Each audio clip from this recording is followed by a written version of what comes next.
Today I would like to show you how to make a stretchy bind-off. One of the kind of stretchy bind-off, actually, because there is a lot of them, and each of them works for every knitter different, and it works in every item different. So you will need to find your ways, your methods, your favorite methods. So look what pattern this bind-off is forming. I think it's very pretty. It works for any kind of ribbon. This here I have a ribbon 1-on-1. It actually could be used for any kind of fabric, but originally it was made for ribbon, so let's use it on ribbon.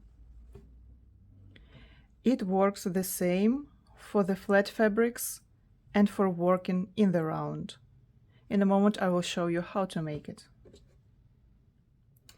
Let's see how it is made. First stitch we make as it goes. It's a selvage stitch. I will knit it. And then we'll look what we have next.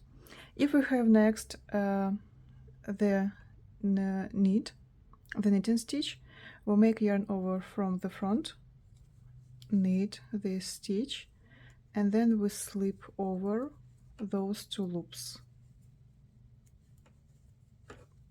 Then we'll look what we have next. We have the purl stitch. So we make the yarn over from the back, and we purl this stitch, and then we slip over those two stitches like this.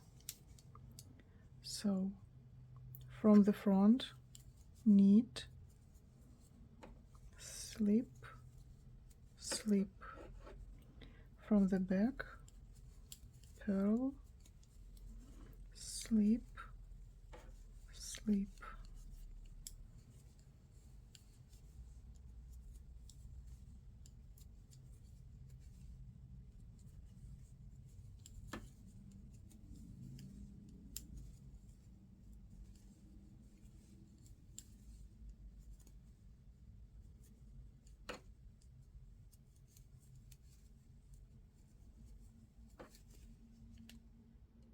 And what we've got, look, such pretty pattern, and it's stretchy. It doesn't look sloppy as for me. Yeah, and how it looks on the finished item. These sleeves I bind it off with this method, and look how pretty it is. Thanks for watching my video. I wish you a good day. Goodbye. See you soon.